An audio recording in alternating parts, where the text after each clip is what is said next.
Fala aí, pessoas que assistem YouTube, tudo bem? Meu nome é Lucas Belo e hoje eu quero conversar com vocês desse livro aqui, O Em Busca de Sentido, do Viktor Frankl. Pra quem não sabe, o Viktor Frankl ele foi um psiquiatra e neurologista do século XX. Ele foi muito importante pro campo da psicologia, né? Ele foi criador da logoterapia, que ele vai até explicar um pouquinho aqui. Ele foi autor de diversos livros, dentre eles esse daqui, que é o mais famoso dele, no qual ele vai contar a experiência dele dentro do campo de concentração enquanto prisioneiro e as suas observações acerca do sentido da vida, mesmo dentro de condições tão ruins quanto essa. Essa edição aqui em particular, ela é dividida em 3 partes. As 2 últimas foram adicionadas posteriormente, né, porque o livro mesmo que ele lançou na época era só a primeira parte, a qual ele vai descrever, né, a experiência dele no campo de concentração, suas observações acerca disso. Mas a segunda parte vai ser uma introdução que ele adicionou depois, a logoterapia, as suas concepções principais. E a terceira parte vai ser uma tese que ele chama do otimismo trágico. Antes de tudo, eu só queria dizer que esse livro aqui é fantástico. Ele até me rendeu algumas lágrimas numa parte que eu vou falar aqui no vídeo. E, eu recomendaria isso aqui de olhos fechados para qualquer pessoa. É realmente muito legal o que ele faz aqui, a experiência dele, como ele conta pra gente. Ele tem uma linguagem muito boa. Os caras que passam por coisas desse tipo, eles têm uma linguagem diferente. Eu não consigo explicar direito o que é. Mas o modo de falar, de escrever, de expressar as ideias mesmo, fica tão mais profundo, mais verdadeiro. É como se esses caras como ele estivessem falando a verdade não somente por palavras, mas com todo o seu ser, sabe? Dá pra perceber quando uma pessoa realmente acredita no que ela diz, e não só racionalmente, mas quando tudo no seu ser se alinha para aquilo que ela diz, de maneira que ela não poderia dizer algo mais verdadeiro do que aquilo. É realmente muito interessante você ver isso em caras como ele, na escrita, na palavra, no jeito de falar mesmo. Por isso que eu recomendo muito a leitura desse livro, e eu vou deixar aí na descrição também 2 vídeos. Um é uma entrevista que ele deu num canal de TV lá, e o outro é um vídeo de um discurso do Solzhenitsyn, que é um cara que passou por uma experiência parecida com a dele, só que em campos de concentração soviéticos. Pra se alguém tiver curiosidade e quiser ver na prática o que eu tô falando, porque realmente você vai ver nos vídeos, etc. Esses caras falam do fundo do ser deles, assim, é muito legal. Bom, se não ficou claro ainda, é literalmente um livro no qual ele vai analisar psicologicamente, vai analisar as condições, a experiência que ele teve no campo de concentração e como achar sentido para a própria vida, mesmo em situações tão horríveis. É nisso que se baseia o livro inteiro. Então, ele vai começar contando, por exemplo, como foi a sua chegada ao campo de concentração, como foi a reação dele e dos seus companheiros, as percepções psicológicas que ele teve desse processo. Ele vai contar de como eles tinham que deixar todos os seus pertences, tinham que deixar sua família, tinham que deixar seu nome para ser substituído por um número. Eles nem tinham nome lá dentro. Como eles tinham que deixar suas roupas, eles tinham que deixar literalmente tudo, a não ser a sua existência nua e crua, que nem ele diz aqui. Ou seja, tudo se resumia a seu ser, completamente desprovido de qualquer coisa que não fosse o seu próprio ser, os seus pensamentos, a sua alma, o seu corpo.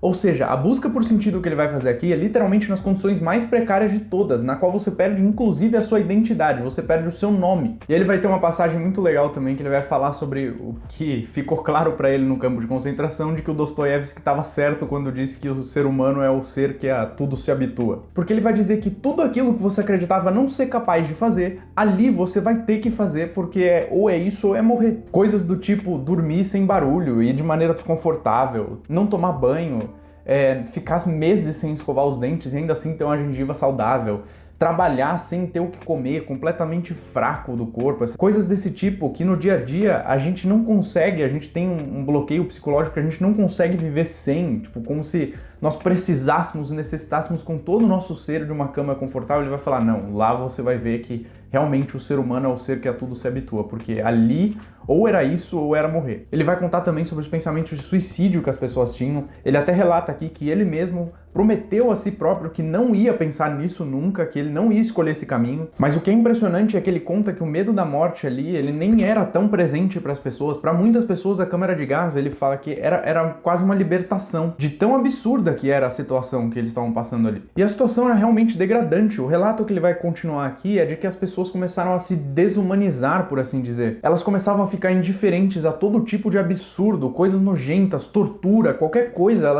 Elas perdiam a sensibilidade para isso. E óbvio, isso era uma forma de adaptação a elas sobreviverem lá. Não dava para você ficar vivendo ali se imergindo completamente a todos esses tipos de absurdo, porque eles eram recorrentes. E aí muitas das coisas começavam a se normalizar. Então a morte era presente para eles o tempo inteiro ali. Eles começavam a ficar indiferentes a isso. Uma pessoa morria, ele conta, os companheiros iam lá, já pegavam a roupa da pessoa com o corpo dela quente ainda, porque Eles tinham que sobreviver de alguma forma, e isso era uma adaptação deles para isso. Então, como uma forma de aguentar isso também, as pessoas muitas vezes se fechavam internamente, porque elas não tinham condições de aguentar aquela realidade ali. E é por isso que era tão difícil sobreviver numa situação como essa. A maior dor que as pessoas tinham, que ele vai dizer aqui, não era dor física, era dor psicológica. Como que você vai aguentar essas coisas? Nós mesmos temos qualquer problema no dia a dia que seja um pouquinho mais sério, nós já desabamos completamente. Imagina você estar numa situação dessa. E é por isso que ele vai ter umas passagens mais famosas do livro, na qual ele vai defender que as pessoas que tinham uma vida intelectual, elas já estavam habituadas a esse tipo de vida, mais cultural e etc., elas eram as que melhores sobreviviam a essas condições, por causa da existência espiritual mais profunda que eles tinham. Porque justamente para essas pessoas ficava aberta a possibilidade de se refugiar desses absurdos para uma liberdade espiritual interior. Então, muitas vezes, elas conseguiam suportar melhor todos esses horrores que eles passavam lá. E bom, aí eu queria falar aqui a parte do livro que mais mexeu comigo, que foi a que me rendeu lágrimas na hora que eu tava lendo, que é a que ele vai relatar quando ele e uns companheiros estavam sendo transportados a pé, caminhando na neve, no frio completo lá para um certo lugar. Algum deles comenta alguma coisa sobre a esposa, e aí o Frankl começa a lembrar da esposa dele. E essa parte eu vou ler pra vocês porque nem em 1000 anos eu conseguiria colocar em palavras o que ele colocou aqui. Mas sabemos neste momento que cada um só pensa em sua mulher. Vez por outra olhe para o céu, onde vão empalidecendo as estrelas, ou para aquela região no horizonte em que assoma a alvorada por trás de um lúgubre grupo de nuvens.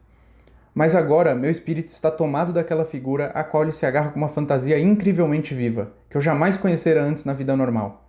Converso com minha esposa, ouço-a responder, vejo-a sorrindo, vejo seu olhar como que a eximir e animar ao mesmo tempo.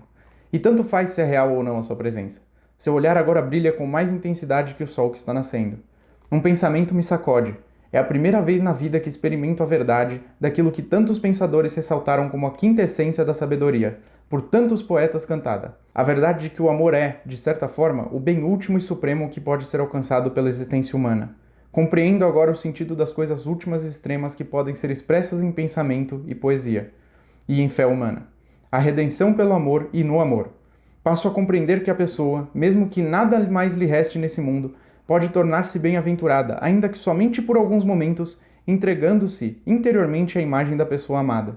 Na pior situação exterior que se possa imaginar, numa situação em que a pessoa não pode realizar-se através de alguma conquista, numa situação em que sua conquista pode consistir unicamente num sofrimento reto, num sofrimento de cabeça erguida, nesta situação a pessoa pode realizar-se na contemplação amorosa da imagem espiritual que ela porta dentro de si da pessoa amada. Pela primeira vez na vida, entendo o que quer dizer: os anjos são bem-aventurados na perpétua contemplação, em amor, de uma glória infinita. Essa é, sem dúvidas, uma das passagens mais bonitas que eu já li na minha vida. Foi um negócio que, quando eu tava lendo, teve um impacto gigantesco em mim na leitura, porque eu achei demais isso aqui. Eu realmente não tenho como expressar qualquer comentário que seja maior do que o que eu já li pra vocês aqui. E tudo que ele vai falar pra gente nesse livro, as pessoas que ele conheceu, os relatos delas, os relatos das coisas que ele falou lá dentro, as observações dele, tudo vai se resumir para isso, como encontrar sentido dentro de uma situação tão horrível quanto essa. Porque é isso que importa,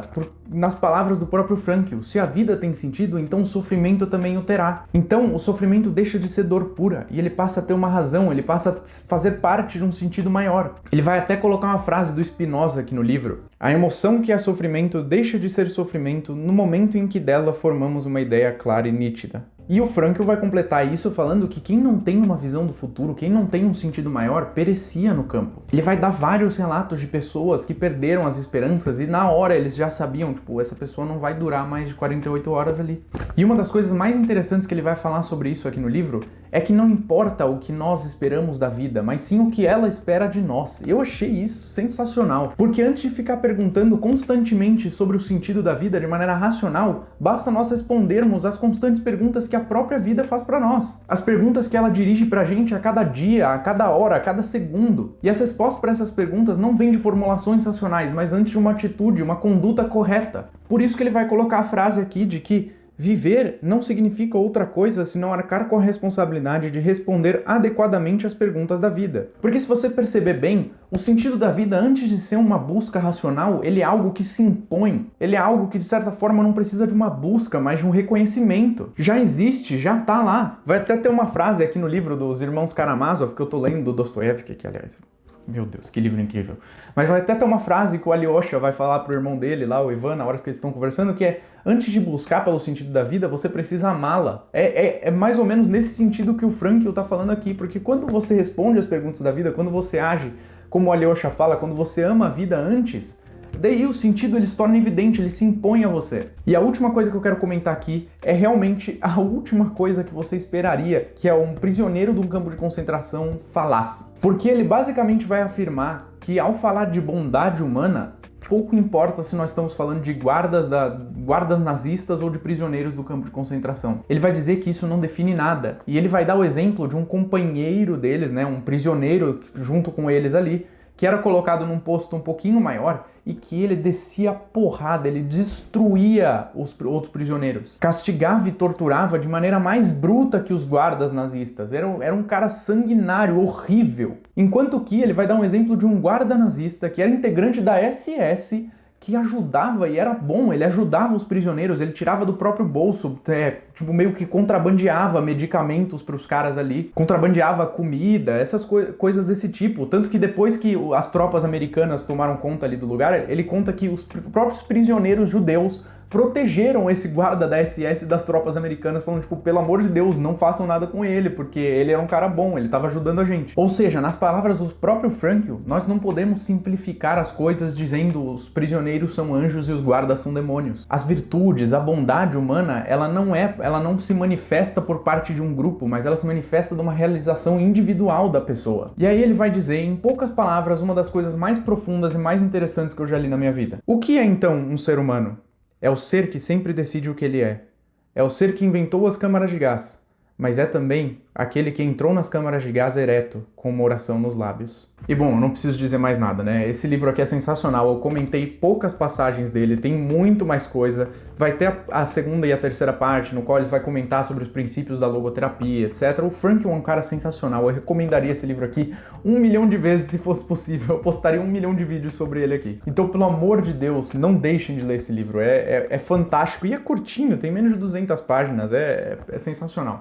Eu vou deixar o link para quem quiser comprar aí na descrição. E bom, esse foi o vídeo. Eu espero que vocês tenham gostado. Desculpa se alguma explicação ficou confusa ou ficou alguma dúvida. Se tiver ficado, por favor, deixe aí nos comentários, eu respondo. Eu tento responder todos os comentários que as pessoas fazem nos vídeos. Se você gostou, se inscreve no canal que eu vou trazer mais resenhas como essa, resenhas de literatura também e outros assuntos. E é isso. Obrigado por quem assistiu até aqui. Até a próxima aí. Valeu!